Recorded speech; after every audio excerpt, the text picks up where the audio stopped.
Amados irmãos, amadas irmãs, que a paz do nosso Senhor Jesus Cristo, o amor do Pai e a comunhão com o Espírito Santo esteja sempre convosco. Bendito seja Deus que nos reúne neste amor de Cristo. Eu desejo a todos vocês um abençoado e santo domingo. Hoje celebramos a Páscoa, a maior festa da Igreja, que marca a vitória da vida sobre a morte. A ressurreição de Jesus é para nós sinal e esperança de que Deus está a olhar por nós. Durante a Quaresma, podemos acompanhar o caminho que Jesus percorreu para chegar à sua vitória. Um caminho cercado de muita dor, um caminho cercado de muito sofrimento, um caminho cercado de muita humilhação. Fez tudo isso por ter se abandonado em si próprio para cumprir a vontade de Deus. Aliás, cumprir a vontade de Deus foi sempre a maior alegria de Jesus. Só assim ele foi capaz de cumprir a sua missão. Ele não olhava para as suas dificuldades, e pois ele tinha a convicção de que a glória e a graça de Deus eram muito maiores do que o sofrimento que ele teria que passar. Desde o último fim de semana, quando vivemos o Domingo de Ramos e adentramos na Semana Santa, celebrando então também a Vigília Pascal, podemos acompanhar de perto o Calvário vivido por Jesus. Mas hoje, todo aquele sofrimento já passou, o tempo da espera e preparação acabou, e é em Jesus que vemos as Escrituras se cumprindo. É em Jesus que as profecias deixam de serem apenas palavras escritas em pergaminhos para se tornarem algo vivo, algo que impulsiona a humanidade a seguir o caminho de Deus, que com certeza está a olhar por nós. O Evangelho de hoje, narrado por João, mostra Maria Madalena indo ao túmulo de Jesus. Ainda pela manhã, logo no primeiro dia da semana, ela estava com certeza muito triste, pois havia perdido aquele a quem chamava de Senhor e Mestre. Chegando lá, grande é a surpresa, pois o túmulo estava violado. A pedra que estava sobre a porta do túmulo não estava mais no lugar. O túmulo estava aberto. O espanto de Maria foi tão grande que ela não teve coragem de dar um passo adiante, entrar no túmulo e testemunhar o grande milagre que havia acontecido. Mas a atitude dela foi a de sair correndo e ir contar essa notícia a Pedro, que estava junto com o discípulo que Jesus amava. A informação que ela passa a eles é de que tiraram o Senhor do túmulo e não sabemos onde o colocaram. Aliás, abrindo apenas um parênteses, é somente o evangelista João que usa este termo, o discípulo que Jesus amava. Há uma pessoa escondida atrás desse sujeito, que nos deixa uma dúvida. Quem seria esse discípulo? Alguns teólogos afirmam que esse discípulo era João, o apóstolo, pois há esses indícios durante a caminhada de Jesus. Mas enfim, quando escutamos esta frase, o discípulo que Jesus amava, pensamos assim: será que Jesus amava somente um discípulo e aos outros não? Com certeza Jesus amava a todos. Amava até mesmo Judas, que foi aquele que o entregou. Porém, com certeza Jesus ama a cada um de nós de forma igual, mas com intensidade diferente. De onde vem essa intensidade?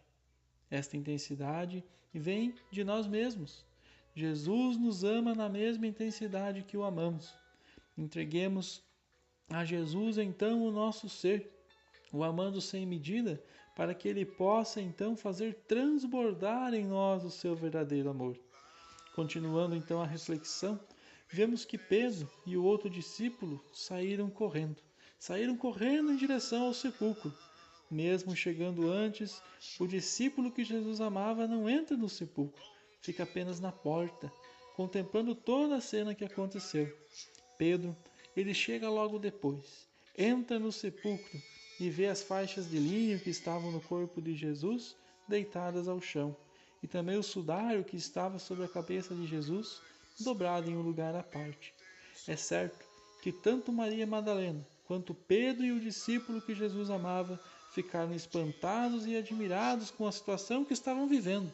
Porém, a liturgia é clara. Naquele momento, o único a acreditar, O primeiro a entender que o corpo de Jesus não havia sido roubado, mas que havia sido sim ressuscitado por Deus, foi aquele discípulo no qual o evangelista destaca como aquele que Jesus o amava. É aí que está o grande diferencial.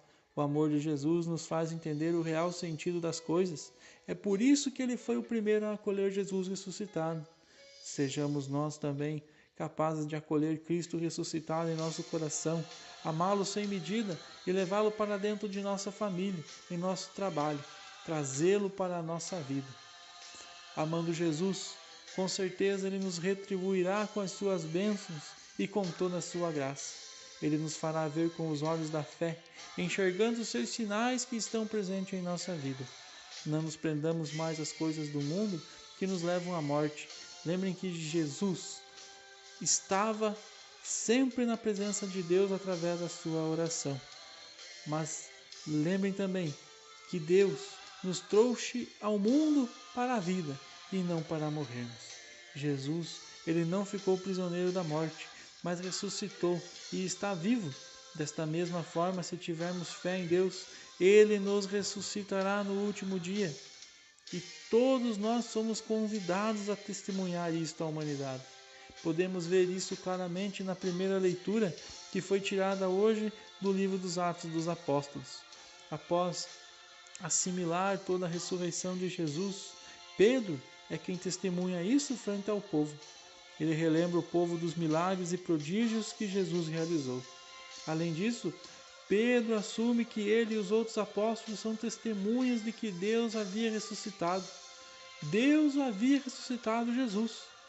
E isso tudo 3 dias após a sua morte, que já tinham inclusive comido e bebido com Jesus após a sua ressurreição.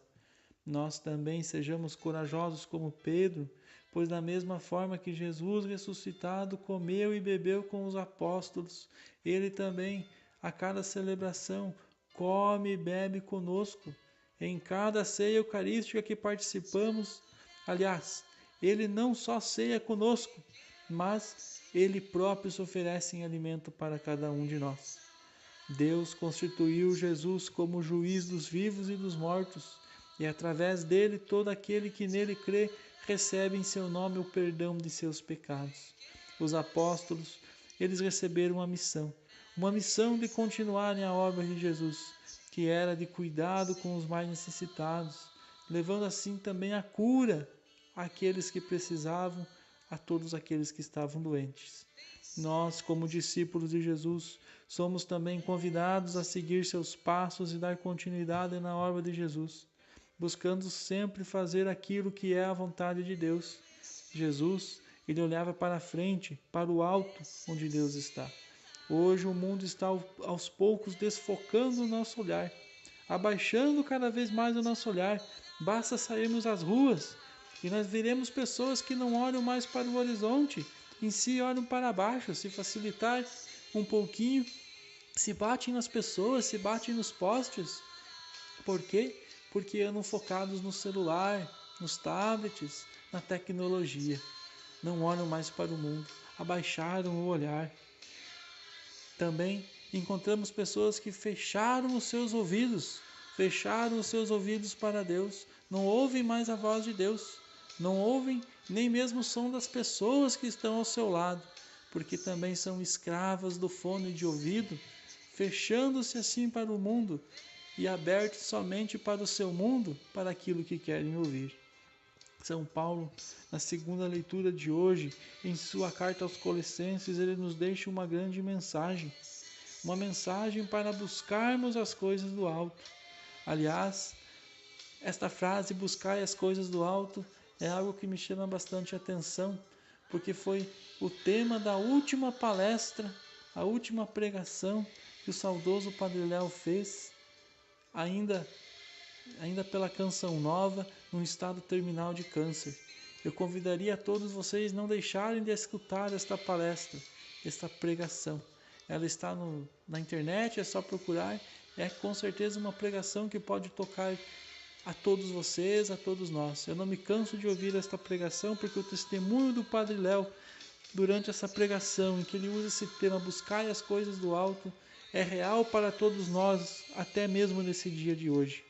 Agindo desta forma, então, Pedro, ele continua e nos impulsiona a aspirarmos às coisas celestes e não mais às coisas terrestres, para estarmos sempre no caminho de Jesus, que está a cuidar de nós.